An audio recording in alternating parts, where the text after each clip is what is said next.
Hello, and thank you for jumping in on the Real Dani Show. Today is going to be an exciting episode because we are going to talk about real estate teams. And yes, we are talking about real estate teams again. And emphasize on this subject just because of the fact that I have had my own real estate team journey and what I'm super excited about today. So, if anybody is in the DFW area, you might know Dustin Wright. And Dustin played a big part of my journey in real estate because he recruited me several years ago, so 7 years ago, to join the market center that he was leading at the time. And I want to just talk to him and really break down the psychology and honestly just kind of use me as a case study about real estate teams and the business side of it. So a lot of us not looking at the business side of it. So I hope that you stay tuned. It's going to be a longer episode, but I know that this is going to bring so much value. So I'll let Dustin kind of introduce himself for a minute, and then we're going to dive into the conversation of real estate teams. So Dustin, hello. Hey. Well, thanks for having me. And I'm excited that you're doing this because I think this is a super important part of not only what you do, but your ability to create online community is something that I've watched you do for years. So anyhow, so I'm excited to be on and hang out and talk about some stuff that might be fun and maybe not so much fun, but hopefully we get some real conversation Yes. out of it. And Actually, thank you for saying that. The whole goal of the show is the real side. Y'all, we have an issue with social media, especially for someone who has had no problem, airing all of my dirty laundry on social media. But the reality is that a lot of us are using it for the highlight reels. And so, yeah, I think Dustin, if anybody has ever given me the hard advice, Dustin has been the guy in my world who has given me the hard advice.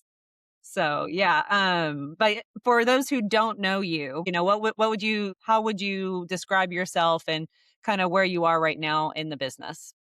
well, 23 years in real estate. I'm a lover of this industry.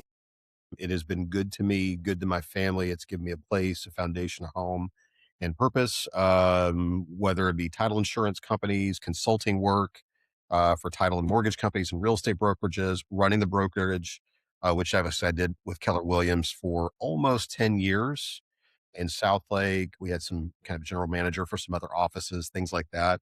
So I got to work a lot in a place of leadership over my career, whether it was on executive leadership teams and things like that.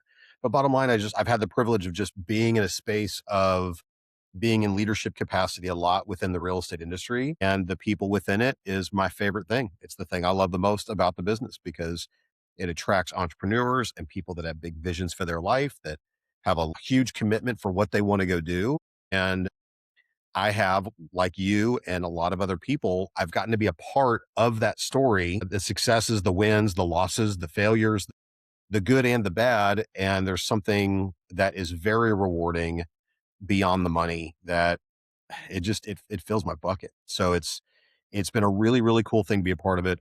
Currently I'm operating Portfolio Commercial Group, which is we have 6 people in the Dallas Fort Worth area that we're doing commercial real estate. And we purposely partner with residential agents to handle the commercial side because the commercial side's litigious, very tricky, obviously longer lead times. The conversion ratios and close ratios are much lower.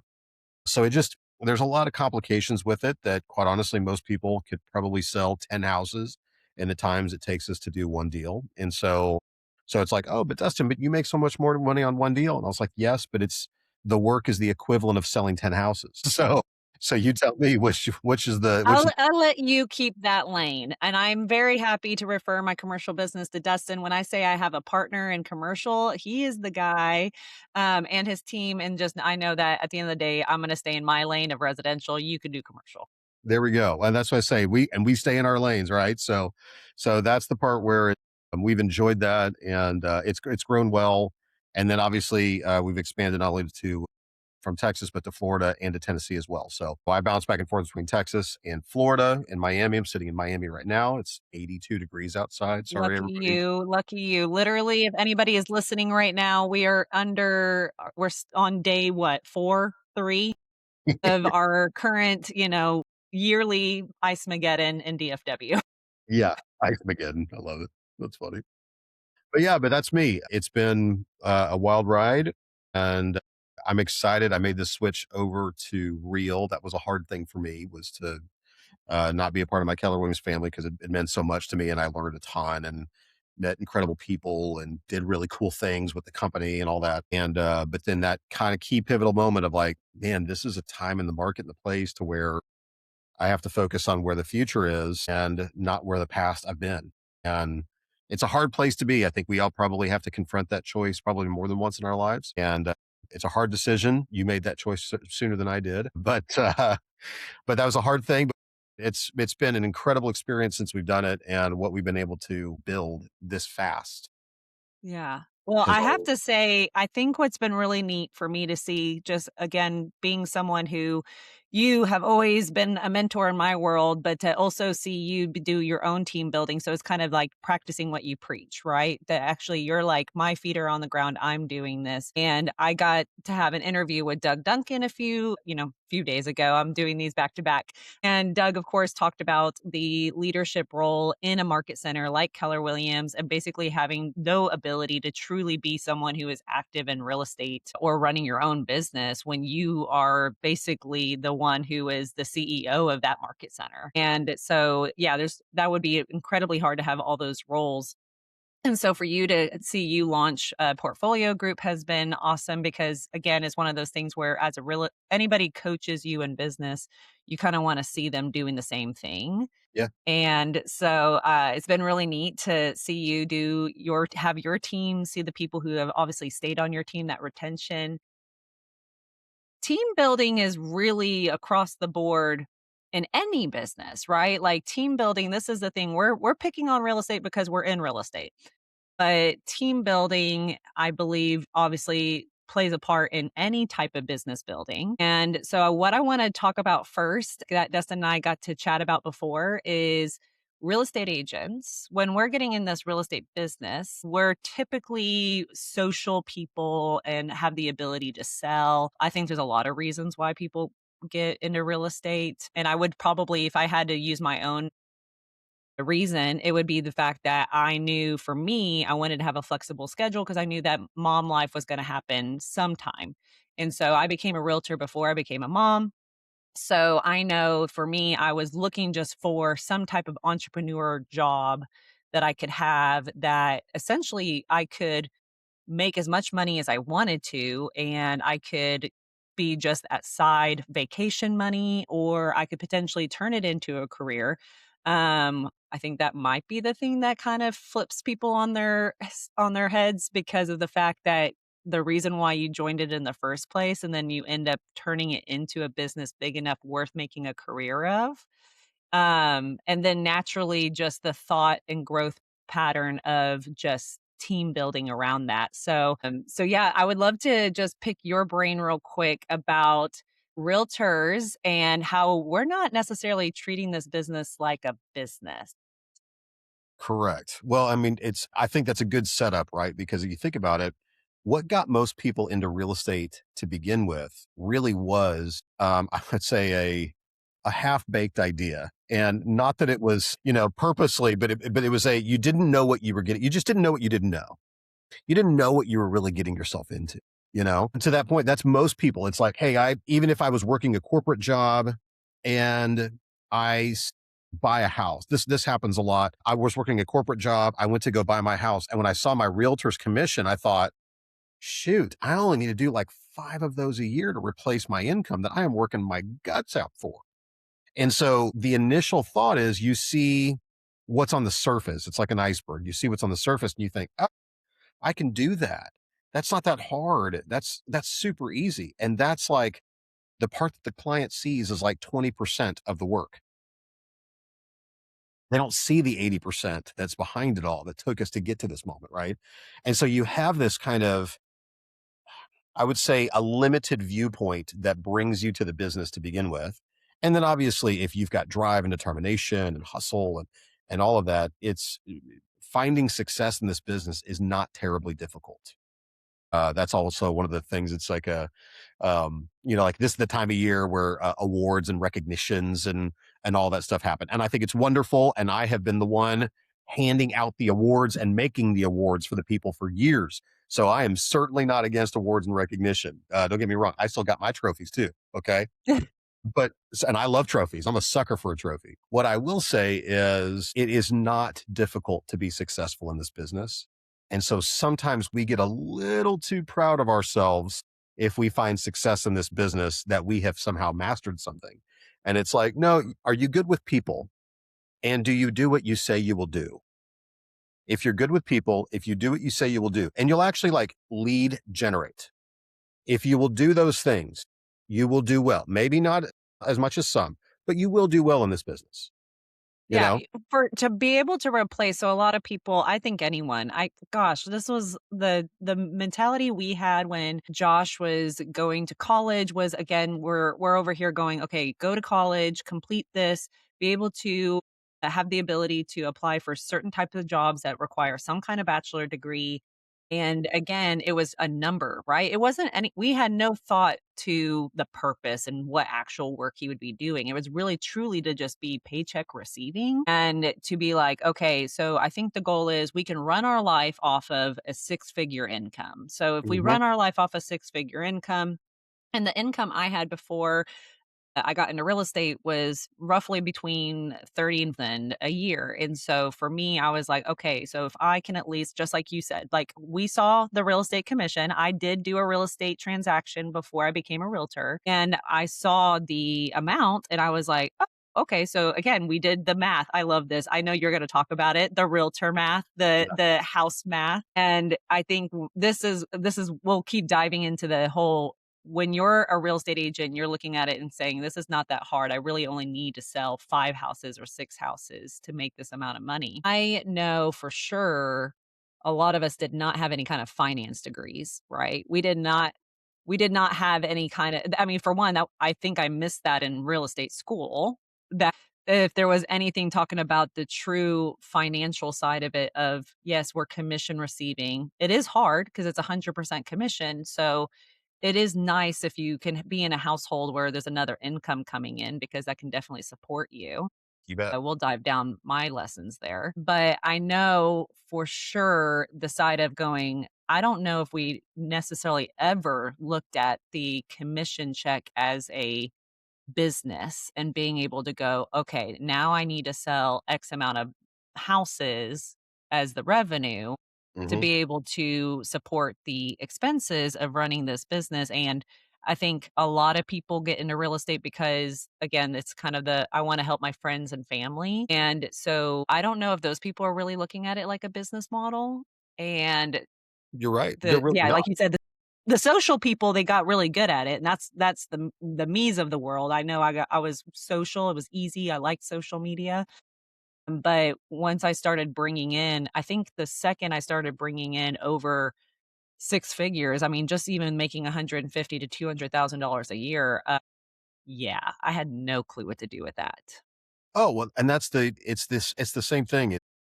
There's a, not only do we not have like the financial awareness, preparedness, but, like you brought up the realtor math. Oh, that's what's always funny in terms of like thinking like, and by the way, if you're a real estate agent, listen to this. Here's how you know if you're thinking like a business owner or if you're doing realtor math. If you wanted to go buy a new car, and if I said, hey, the new car that you want to go buy is $80,000, and in the back of your mind, you just calculated how many houses you have to sell to go buy the car. And if the answer is two or three, then you're doing realtor math. If you're doing business owner math, then you know that your actual profit after expenses, taxes, set asides, reinvesting back in your business, your marketing budget, your meals and entertainment, miscellaneous expenses, by the time you've actually accumulated that, you've approximately, if you're an individual agent, you have made anywhere between 40 to 50% of that in profit. So that number should be double whatever you just calculated in your head, because you had to allocate towards all of your other expenses. And we haven't even paid for your personal life yet. So the reality is, whatever your income is based to your personal expenses, you should really do the math at about 25%. If you're going to do realtor math, your realtor math is 25%. So you have to do four times, sell four times as many houses what you think you have. And then you can buy the 8,000. Yeah. I really want people to just set into that because of I think that even especially as someone who again didn't really struggle with lead generation and being able to have people call me saying, "Hey, I'm ready to buy or sell," or whatever. When you're making more money than you ever expected, right? And I think that that's that threshold where it's either the amount of money you're used to in your own family upbringing, right? To the point of like the psychology behind that, right? Where it's like, man, if I make six figures, I know I'm already doing better than the home that I grew up in. And I think that we don't really build in those reservations, right? To be because I'm over here like, well, this has been flowing pretty easy year over year. It's been flowing pretty easy. And so I think that the reality is if you're looking at this as a business, which I think is extremely hard because you're looking at yourself as I'm the sales agent, people hire me as the person. This is the money I earned. So and the whole idea of a commission, I think we kind of use it like a bonus. And I'm like, I think we don't take it as seriously that the dollar for dollar that you like, I need a reserve for the months that I don't have business. When all things fail, I should have not bought that $80,000 car. I Well, think you're he right. brought up I mean, that it's number specifically on purpose for me. yeah. Well, and it goes back to like having an overall wealth mindset, right? A wealth mindset, for example, an employee mindset versus a business owner mindset. An employee thinks about their paychecks and what their monthly expenses are. It's the same basic thing. If I'm a real estate agent, I'm thinking paycheck to paycheck. I think about my expenses paycheck to paycheck, which is why I calculate my personal budget and income based on how many houses I have to go sell. But I didn't really do the math on what was really I get to keep and what do I really get to spend. And so when I don't do those math things correctly, here's the really scary thing. Now, for everybody that's like, hey, listen, I'm doing good to sell a house, Dustin, I'm just trying to get by, which is more than 80% right now because the market, less than 7% are actually making well above six figures right now in real estate. So for 93% of everybody else that's selling a house here and there, I get it. It's sporadic and you're going to make money. So you kind of are going to kind of live house to house, closing to closing. I get it. But for those that are in that upper echelon of who's selling, that's the biggest thing. A lot of us, we didn't come from money. And I'm sorry, Jay-Z's, I think it was Jay-Z that said it right. Mo money, mo problems. And so the more money you get, the more you have to figure out what to go do with it. And so you have to become smarter. So here's the thing that will burn you if this will create some negative yet will yield positive result. If you've been in real estate and you're a good earner and you are good at selling real estate and you're a top producer, I want you to add up what's your gross commission for the last 5 years. Forget 1 year, the last 5 years, and tell me how much of it do you have allocated into your net worth. And if you do that, that will burn you and you'll be mad about it. And I hope that you are. So that way you will change habits to reallocate because really a top producing real estate agent can be financially free in 10 years if they will just reallocate their resources correctly down to buying investment properties, to basically how they allocate their expenses, what they spend their money on, where they put their purchases, how they understand taxes, and how not to give the government so much of their money. Because if you don't understand that, it will cost you a fortune. And so once you understand those things, you learn how to leverage it correctly. And if you do that, you won't have to worry about how you're going to pay your bills 10 years from now if you'll just simply allocate correctly. Right. Okay. So we're now going to go dive into this whole business side of it, the business building, because again, you have the people on accident who get into the business, want to help friends and family. All of a sudden, they're posting their friends and family online. They're sharing what they do. They're attracting more people. And I know that for me, it didn't become a thought until I realized that I couldn't do all the jobs, right? So a real estate agent wears how many hats? A bazillion. Yeah. And so for a lot, it's like, yeah, when if you're helping if you're helping one person a month close on a home, you can probably do a majority of the job.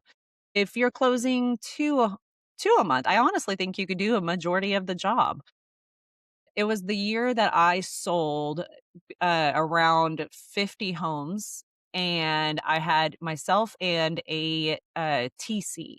Mhm. And the transaction coordinator was a paid per file transaction coordinator, which was great advice from my previous broker. So I did take that advice. Did I do a lot of research on what I expected of a transaction coordinator?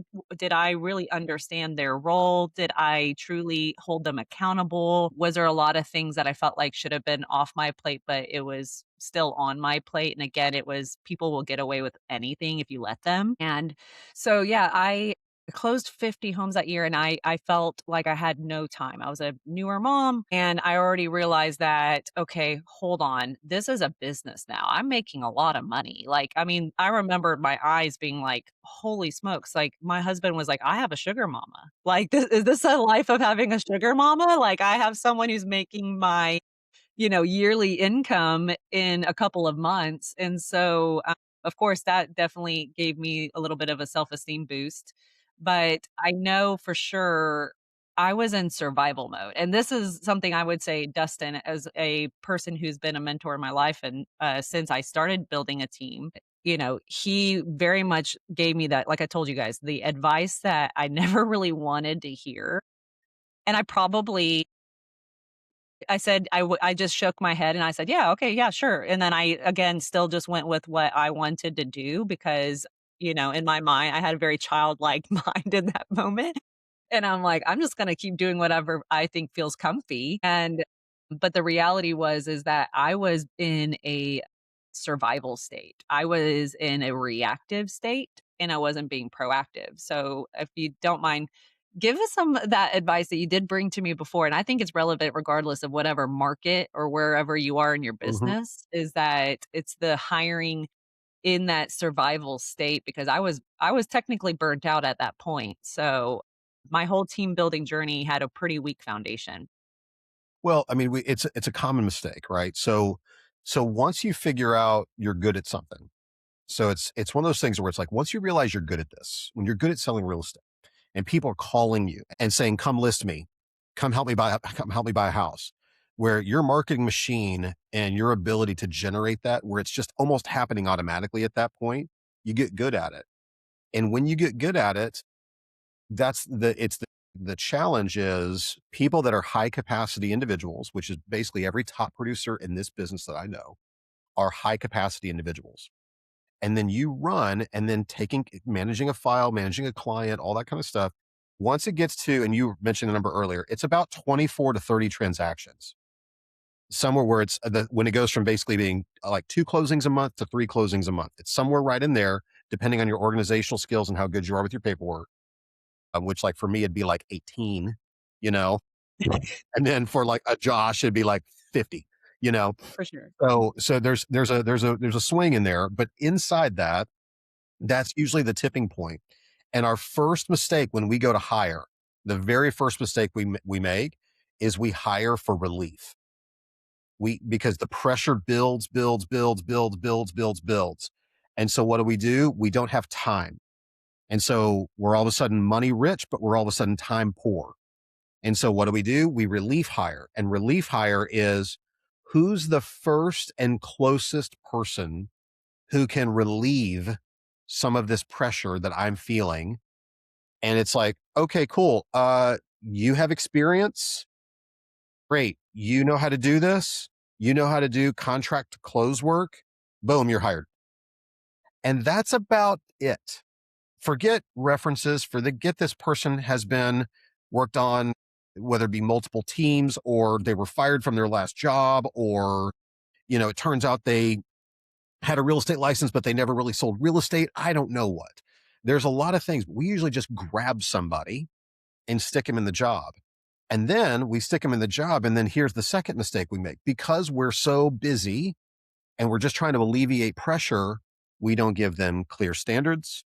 We don't give them a clear objective of step by step, this is what I expect you to do. And the most important thing, and Dani, we would talk about this all the time, is you need to give your non negotiables. Your standards are, I fire you if you don't do this. And then your goals are, this is what I want you to do. And your standards are, this is what happens if you drop below this line. And so you have to give both of these parameters. We love to give the goals to our hires, but we don't love to give the standards, nor do we enforce them. And it's no different than parenting. Your standards are what you always allow. It's never what you want. It's just like your children. If your standard is that your children eats grilled chicken and rice for dinner every single night and you allow chicken nuggets, then your standard is chicken nuggets, not grilled chicken and rice. Right. It's that there's something that's missing in the in between, right? And this is where I think, again, where you're hiring for relief and you're just trying to be like, you know what, having someone doing this with me is better than nothing.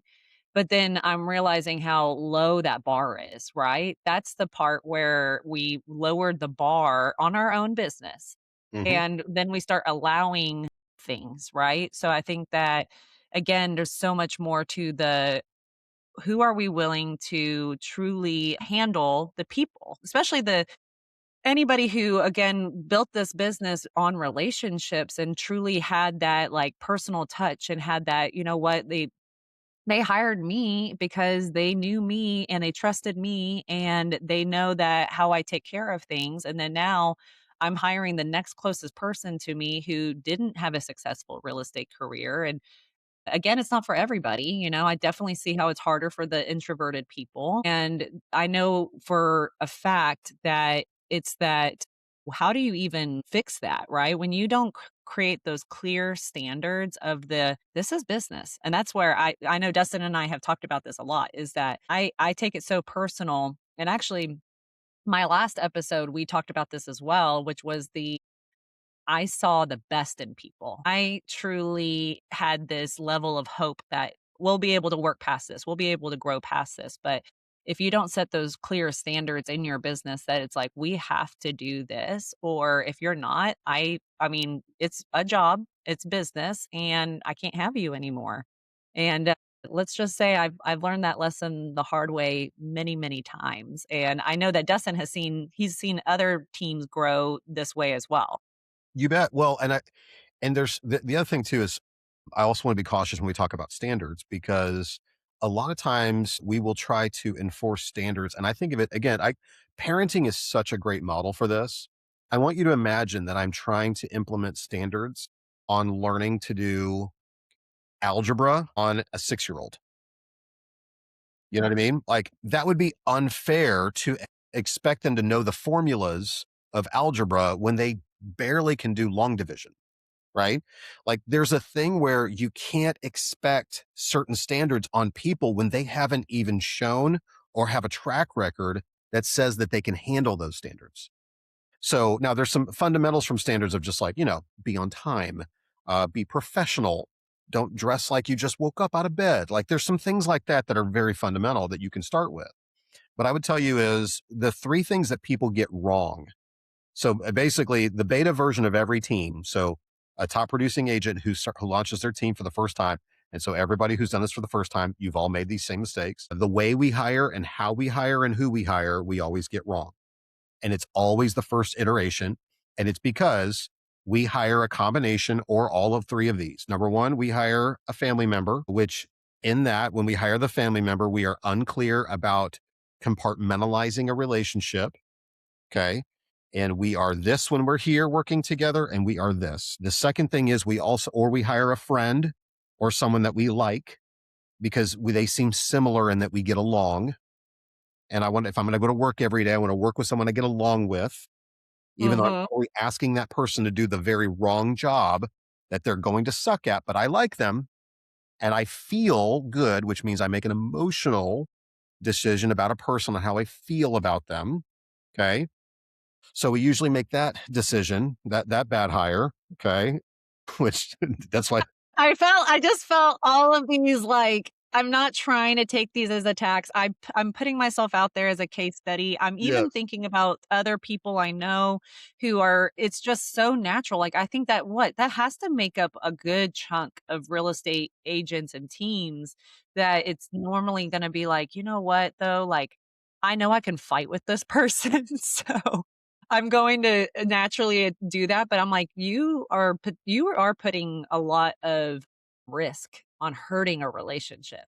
100%. Well, and that's the hard part of like And this is what's also really sad. And the other thing when we get hiring wrong is know thyself well. And the reality is, and please, every entrepreneur and business owner, hear me who is listening to this. No one will care about your business as much as you do. And you cannot hire, hold standards, and have expectations that other people will care as much as you do. Now, over time, might you have the rare person who shows up and commits to the vision and the goal of the business, and over time proves themselves to be a person who maybe could? Sure. Will it be 1 out of 100? Yes. So can it happen? You bet. But we go into it hiring that person. And that's the part that we set ourselves up for our own hurts and pain, is because we think that they are going to care as much as we do, and that they are going to be committed to the business as much as we do. They're going to be committed to service, to the client, to the process, to the vision as much as we do. And the reality is, when you're the business owner, when you're the lead, no one should care as much as you do. Like, it should be a percentage less, and hopefully over time they will become more and more based on the vision. They understand it for themselves, but they have to see the benefits of their personal lives. And the more they personally benefit from it, the more they will buy into it. Yeah, I think it's kind of time will tell, but I think the reality was, so this is something that I kind of refused to do in the beginning when I was team building, and I was going to have Dustin kind of pick on me for this, is the I wasn't willing to write a mission statement. I wasn't willing to write my vision. And honestly, I just saw it as time. And I had my own personal, like, I've never done it before, so I don't know what I'm doing. That's basically like doing the algebra for a 6-year-old. Like, I've never built a business before, so for me to come up with a mission statement or a vision, and then you're going then you're going breaking it down to what are those standards that expect if someone else, if I'm truly handing this off, if I'm leveraging someone else to help my clients, what am I expecting of them? Because, like you said, they're not going to care as much as me. So I just wasn't willing to write all of that down. Like, I truly was just in a reactive mode. Nope, I know this person. I know that they'll take care of it. I know they'll take care of my people. And I just assumed. Yeah, well, and we all do that, right? Like, we all get into that place, and there's a certain part of, typically behaviorally speaking, if you're a top producer, you're a driver, ambitious person, you tend to look at things as black and white. So when I say write a vision statement or mission statement, you're like, that's like airy fairy stuff. That's like, what does that have to do with? Okay, fine. The vision is we want to sell more houses this year than we did last year. The mission is let's go do it. And the core values is don't be a jerk, don't lie, don't cheat, and don't get us sued. Like, it could be very easily that could be the vision, mission, and core values very quickly, because there's truth to that. But the vision and mission and the core values are not for you. They're for you to be able to identify it, to help you understand yourself, because where you're going is basically like a billboard sign that you're holding up telling other people, hey, do you want to go here with me? And you need that to help everyone, one, for your own guiding principles, so you're staying on track. Otherwise, we end up, and many people have done this, they built a business and they built a team that after they had it, they were like, what did I just do this for? And all of a sudden they're overwhelmed by either the problems or the challenges, and they don't really know why they're here. And so then they walk away from it because they're like, I don't even know why I did this. I think you were telling me, I think you were just interviewing somebody that basically the same thing. They had built something, and it was like, I don't even know why I'm doing this. And it didn't align with his vision. And it was like, well, yeah, you should step away from that, man. It's like, okay, well, you weren't clear about where you were going to begin with, and what you really, and like your vision is, it's your life principles. So like your personal vision statement should very much align with your business vision statement, because those are one and the same. I'm not interested in the business that you're building. I'm interested in you. Now, if you're Yeah. 1,000 employees and you're a global business, now I'm interested in what the business is, right? But until then, I'm interested in what you're doing and where you're going. And that's what I want to be a part of. Yeah, I have to say, so what we'll kind of dive into now is for those who even just know Dustin and myself just from our Keller Williams Southlake days.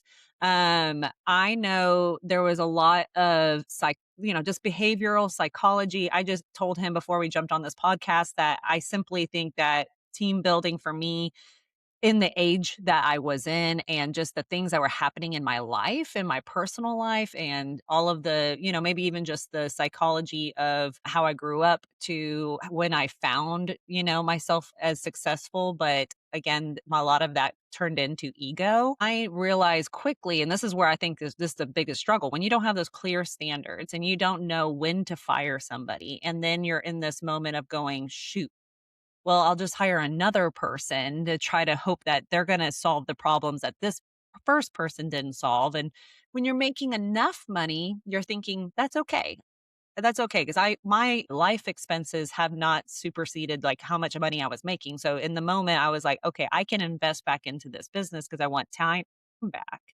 But what I ended up doing was just multiply how much more time I was spending on my business every single person I put on my team because who's holding them accountable? Who's telling them that they're, doing a good job? Are we actually doing the math of is our business growing revenue wise? And so this gentleman here, as I went from being at Remax, not knowing exactly what I was building on a team, like how to build a team, just was very reactive, reached for the closest person, hired a TC, didn't have clear understanding of my operation side of the business. I really only understood the business I've walked through, which was the contracts and selling and all that. So I naturally hired a buyer's agent because I know how to speak buyer's agent. Like I can speak buyer's agent. So that was easier for me to do because I had already acted in that role. But my operations, man, it always took a back seat because I don't know that stuff. I'm truly not that type of person. And it was cheaper for me to hire a buyer's agent because in my mind, I'm only paying her on the business I bring in. And so to me, I'm like, okay, well, but if I don't bring in business, I'm not on the line for a check or anything. Exactly. So that is that business side that I think a lot of us real estate agents are doing bad math on. And I put myself, it was well, for one, Dustin's a killer when it comes to recruiting and being able to talk through figuring out what's your mission, what are you trying to work on, how can we connect the dots of where I'm at and that we can actually solve this problem. So Keller Williams was an easy decision for me alongside that he's great at follow-up and conversation. But the idea was, oh, wow, there's a lot of amazing teams out of this Keller Williams office. And if I'm actually team building, I probably should put myself in that environment where there's other teams. But I didn't really, again, do that deep dive on honestly who I was, my own personal standards, and actually even understanding my weaknesses. Well, and most people don't, right? I mean, you don't really go into it thinking about what you do wrong and what kind of leader you even are. And I will say in your defense, and we have a bit of a problem inside the real estate world. And that is we naturally cultivate ego without realizing it. So even if you're not set out, so like referencing the awards that's happening right now, this time of year in particular is such a good example. You have people who they had a great year. They might have had a really great 2025.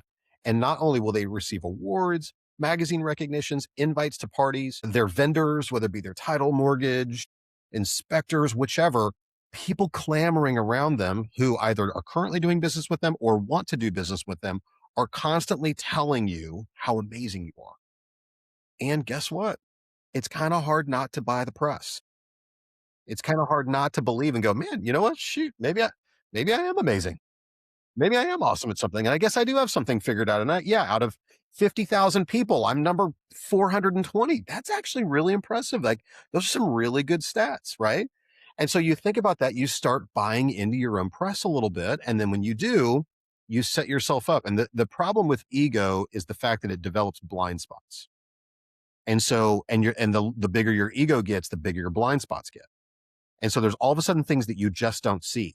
And then we go in and then we need relief. We need to hire. And then we start hiring the wrong people. And then I would say, even behaviorally speaking, we tend to like the buyer's agent topic is the most important one. And I love that you bring that up because from a mathematical standpoint, from a business owner standpoint, we approach the whole agent conversation completely wrong. And so the concept is we want to hire, like every agent wants to hire a buyer's agent before they want to hire a full-time admin, just as an example. A full-time admin, depending on where you're at in the world, you're $40,000 to $60,000 a year is what your admin is. And you think, oh, but that's a paycheck. I got to pay that paycheck. Well, first off, if you're making over $100,000, you should be S corp paying yourself a paycheck anyways. So you should be earning money, staying focused on your lead generation. And when you take on that admin, guess what? You feel like you have a mouth to feed. You tend to double your lead gen because you feel the weight of having to make sure someone's taken care of. So you actually produce more and more than pay for that person when you add them. And here's the thing, because they're on the transaction side, they're not interacting with the clients as much. If that admin goes, guess what? You don't have attrition and business loss on the back end. Buyer's agent, on the other hand, you bring them in, you don't have to pay them up front. But the fact that you're splitting 50-50 with your book of business, your lead, the cost that you pay them, and I won't pick on you directly too much, but I'll just give examples of there have been buyer's agents brought onto teams. Many of you probably listen to this. You've brought a buyer's agent onto your team. That buyer's agent earned $150,000 in a year.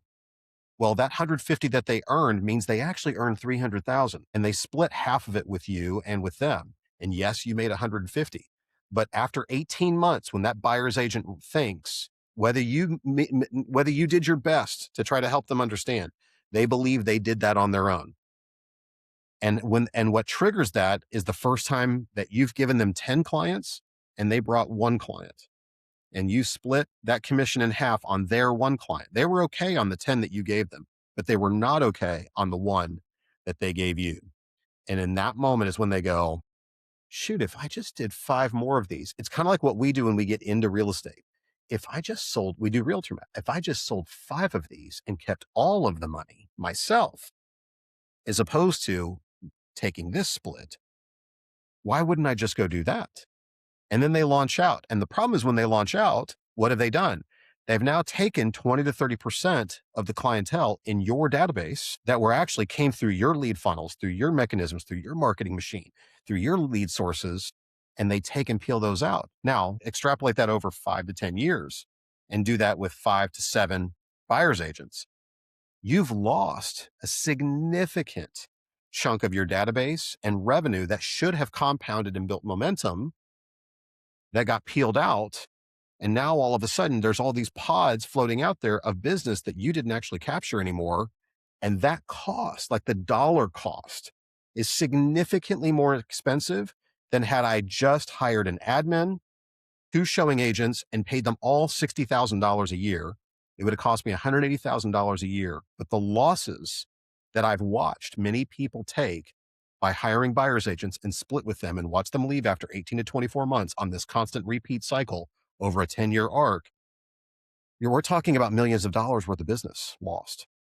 Yeah. So this is obviously a sensitive subject because I'm definitely on the other side of it, right? So this is me, just for a true quick recap. And honestly, if any of you are listening, I'm going to check out on all the platforms here. If you comment below that you want to hear more about team building and maybe you want to have Dustin run a masterclass on team building and basically taking all the things that most do wrong and be like, this is how you would rebuild it.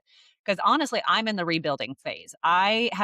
So one thing that is a personality trait of mine is that I have a lot of, I'm relentless. I feel like I'm just relentless. Like I just know that I am going to keep trying. I fail forward. I tend to carry myself pretty well failing forward. However, the reality is that I never slowed down. So when I didn't slow down to get really clear on again what I wanted on my team, who I wanted on my team, who we were serving, all of those things, I never slowed down. So what I kept doing was I kept breaking down and rebuilding on a weak foundation.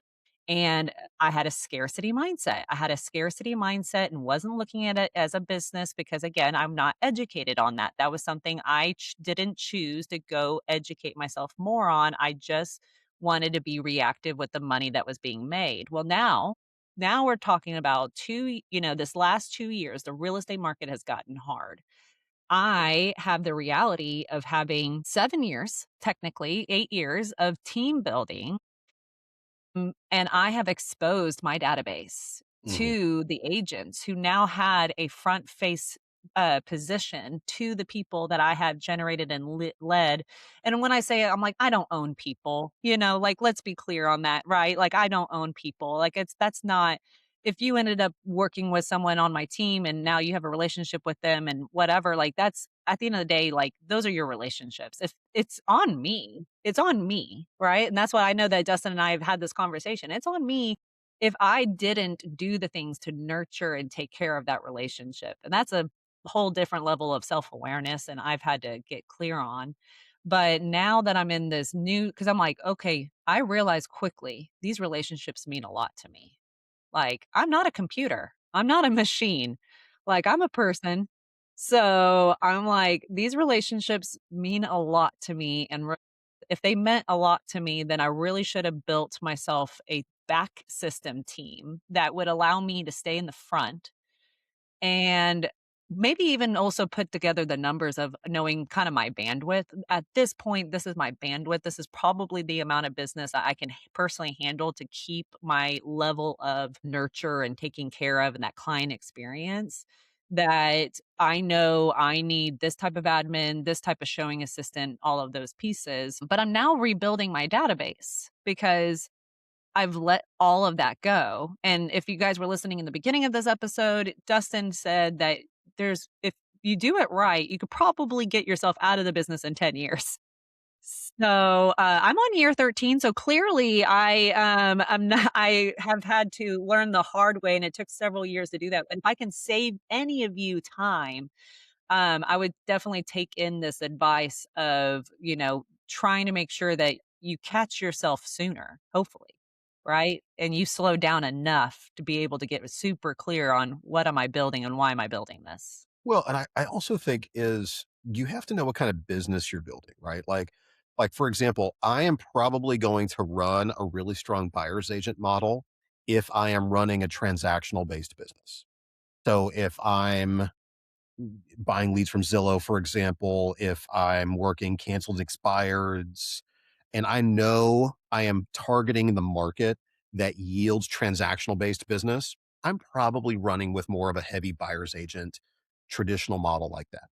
And then when I do, but what I have to do if I want to run that, my core team has to be set. So my administration, operations, and marketing team has to be set. Those have to be salaried positions. And that way, if I have that core, then the agents come in and out, much like a college football team. Every 4 years, they've got kids coming in, kids going out in the portals, in the trade windows, all that's happening. But the core coaching staff, core set staff doesn't move. So if I'm running a transactional based business, I have to have that. If I'm really running a data-based business, heavily focused on sphere of influence, hyper local in terms of the business that I'm building, I probably don't want to run a very strong buyer's agent model. And the reason why is simply just because I'm literally giving away relationships. And if I were to buy, and here's the thing, here's how what business you want to build. What business would you want to sell? So if you want to think about what business do you want to build, what business would you want to sell? Let's say you want to retire. Let's say it is 10 years. We do everything right. We basically have built a net worth. We have assets producing cash flow that cover our bills and our cost of living. In my mind, that is wealth. Wealth is I earn enough cash flow that takes care of my lifestyle. And if that happens, I'm wealthy. So if I'm building that and I want to build that, what business would I sell and what is sellable? Well, the reality of it is if you want to go buy a real estate agent's business, there's a book called The Golden Handoff if you want to use it as a go buy. But if I want to buy a real estate agent's business, the only thing of value to me is the database and your consistent referral sources are something that I can pay for that is proprietary to you that I would give you money for. Okay. I might be able to sell my position, say with my lead sources like If I'm at, with Zillow, or I'm doing stuff with realtor.com and I have positions and slates or something with homes, whatever, I might be able to sell that position, but they have to approve it. So that may or may not be transferable. So therefore, that may not have monetary value to me if I'm the buyer. But if you have 25 people in your database and they refer you 1 to 2 times a year, and they have for the last 5 years, there is monetary value to that database. The question is, do you know who those people are? Can you tell me what it is? And can we put a valuation on it? And if the answer is yes, we can do that, then that's, to me, the business that I want to build. If I want to build that, well, then what I don't want to do is I don't want to build a team to support that business goal that can actually create a high attrition model. And if I build a strong buyer's agent model to fit that business, then I'm actually creating a high attrition model. So that means a lot of people, I'm going to lose a lot of business out of the database that I have to then replace and repeat. And that's why you'll see people who run a strong database sphere of influence model with a team structure, with a buyer's agent model, and they're stuck. They'll do X number of units and they can't break through that ceiling. Well, it's because someone's leaving. They're still lead generating, replacing the leads lost with the attrition of what they had, and they stay stuck in this little cycle and they just keep producing. Or they go, forget it, I'm not doing the team model anymore. They just run what they can run, and they just take what they can get. Well, okay, I'll and that just to give anyone who is a real estate agent, you're over here trying to connect the story to yourself, you're connecting the story to someone else, and you're again, he's speaking in a lot of like great general terms, but for me, I never broke the 40 million sales. And what's amazing is I've done 40 million in sales with a team of 3 and with a team of 10. And so how can I truly see myself as going, but that makes no sense because when I had the team of 10, I was having expenses upwards to about 50,000 a month. And I realized then I was like, I am not making as much money. And now I'm hurting myself because I've adjusted my lifestyle, right? Like I adjusted my lifestyle to this more, obviously I'm a bougie person. I like nice things. If anybody knows me, you know what? I'm not going to deny it. But I do know there's a sense of going, again, I lost that what and the why. And a lot of us to the point of like, I wasn't creative. Made a real estate team with my name on it. Like I just couldn't think of anything else. And I just said Dani Hampton Group. And but how would I sell Dani Hampton Group, right? Like I can't sell Dani Hampton Group because people are coming to Dani Hampton with having the relationship with me.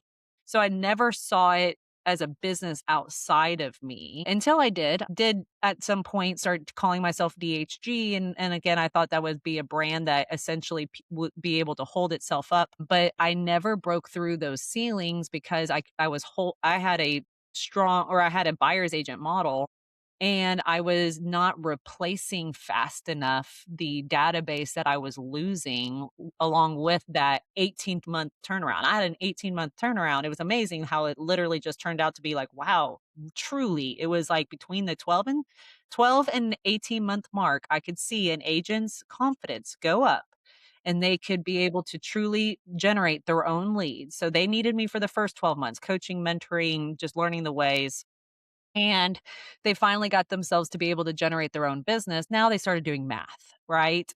And that makes sense. I was on a real estate team. I sold 40 homes that year. The last year I was on a real estate team, I sold 40 homes. I went down to the math and I go, okay, out of those 40 homes, 32 of, or not 32, 28 of them were me. And when I did the math on if I got to keep it, then I was like, "Oh my gosh, I just gave them X amount of money." So I'm like, y'all, this is not a mystery. This is everyone's conversations. This is what people are talking about. So, okay, for the last 5 minutes, because if we have anybody sticking with us and they're listening this long, they're either in a long car ride or maybe they play it while they're working. But I want to give someone some really high level advice of figuring out who they are, right? Like what they're building, because he brought up the transactional side, right? That I think that we just spoke about Zillow and how there's a lot of real estate teams building on Zillow. And Eric Hatch had some very high or has some very strong opinions about Zillow teams, and I can definitely understand because I'm a relationship person. I'm probably never going to be a Zillow team because I want to truly build my business off relationships. That's just who I am. But there are people who want to do business with people who are like a Zillow team. And Dustin has a really great framework of seeing like, okay, this makes sense. It's not because someone doesn't want to do business with you because they have a relationship with you. It's just that it's business. Yeah, there's the whole thing is there's segments of the market. So again, knocking Zillow Flex teams isn't really the thing. It means you just personally don't align with that. But obviously, Zillow is really the number one lead generator in real estate in terms of number of eyeballs, people, and transactions. So what it tells me is there's a segment of the market who is not interested in having friendships with their real estate agent. They just want to buy a house. They just want to get a deal done. They want to move on. And so Zillow's a $10 billion company for a reason. So it's available, it's there, and agents have partnered and built their business models to align with that. And it is very transactional. Now, after closing these people, do you have an opportunity to potentially cultivate at least a portion of them into database type folk? You bet. And many of them are doing that. But the whole thing is you have to define what your business is. Bottom line is, and I was telling Danny this earlier, Danny's always been really, really good. And she does some things that makes me cringe sometimes because I don't know how she does it because I would never do the things that she does. But Danny reaches her demographic is young families in their mid 30s who are following along in a very similar journey path. And Danny exposes herself and puts herself out there and wears her heart on the internet, which makes me like heart palpitate at the thought of doing that myself, but she does it. And what it does, it signals everybody and I would even say every woman who identifies and feels the same way that she's feeling and going through the same thing that she's going through. And because of that, they are drawn and they tie in. And it's because she's willing to put herself out there. It's very clear what her demographic and her business model is and who she attracts to that business model. And I would say that's the case for everybody. Ultimately, your business is going to serve the demographic that you're marketing to, and your demographic and marketing is based off of how you're essentially hardwired. Like, so for example, I probably wouldn't run the Zillow Flex team. I've got a couple friends that run massive Zillow Flex teams and they kill it. And they are having a great time doing it. And they've got these massive teams and businesses and all that stuff. Would I want to do it? No, but that's different. It just means I'm raising my hand and doing business with who I want to do business with. I want to do business with real estate agents. That's why we built Portfolio Commercial. We want to do business with real estate agents. It's what I know how to do, and it's where I know how to help and be useful. So, because of that, that's the business model that we pursue. And I would say for anybody listening to this, know thyself well enough to know who you want to be in business with and who you don't, because you certainly don't want to be in business with everyone, and you don't want to market to everyone. Be very clear about who you are and you as a demographic. If I was marketing to you as a demographic, what attracts you? And whatever that is, that's probably where you want to go build.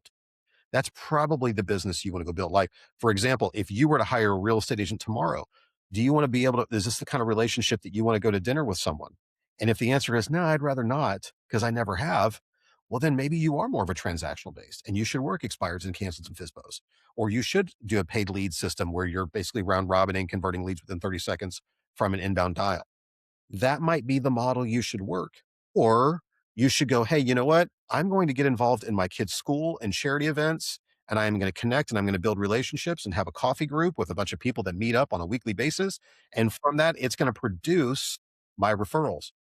Whichever the case is, know yourself well enough to know your demographic. Yeah. Okay. So that's what I want to kind of end this on. For one, it's obvious to me that I'm probably going to have Dustin on again because there's so much that he can share on and teach.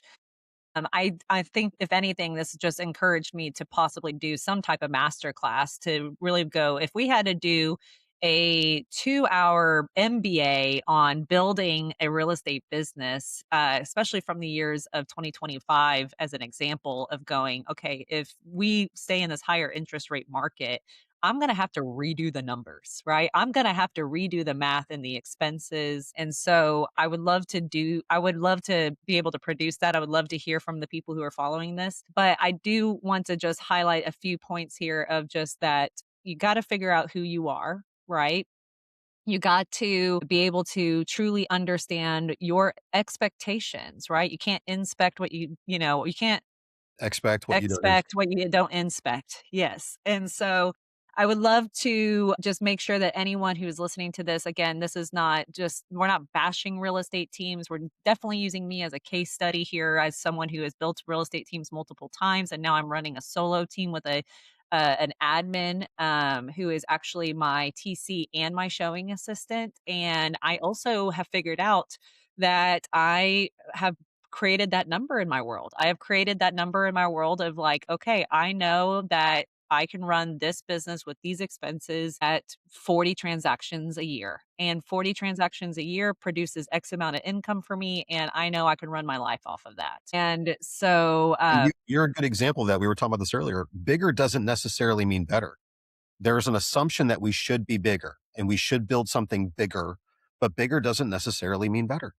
And what we have to get to that point and what people have to hear, and I want to make sure I say this to you too, is because it reminds me, I had a conversation last week, kind of similar to the conversations you and I've had over the years, is some of us have gotten really bad advice on how to build your team. And I think it's important that people hear this.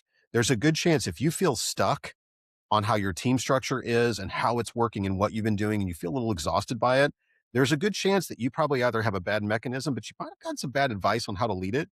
And we were talking about this as it applies to like even scripture, is a lot of times there's a misinterpretation of what the Bible specifically has to say because people mean well and they want to try to help and give the encouragement and give the good word. But for example, the Bible doesn't say that God will not give you more than you can handle. It actually says the opposite. So, but sometimes there's a lost in translation from a message that you might have been given some advice on how to necessarily build your team, but it might have been a lost in translation message that wasn't really what it was meant to say. And so if you feel stuck, don't lose hope. Keep following along to Danny, and we'll probably do this again and we can dig in a little deeper on some of this stuff. absolutely. So uh, I hope that everybody, again, share this episode. If you know someone who is in real estate, who is thinking about building a real estate team, but you got maybe triggered in this conversation when you were like, "Oh, I am hiring on relief," or shoot, I just hired my sister. Like, if those little triggers happened, I mean, lean into it. Like, pay attention. Why did that trigger you? Because again, it's know thyself, and there's a lot of books. So follow along. So Dustin Wright, you can easily connect with him. What's the best way to connect with you? Actually, I'm over here telling people how to connect with you. You tell us how people would get connected to you. I think all my handles are Dustin X Wright. So whether it's Instagram, Facebook, LinkedIn, all of my handles are Dustin X Wright. Okay. And he actually has a lot of great social media, just really breaking down a lot of different points of behavior and psychology and real estate. So definitely follow along with his content.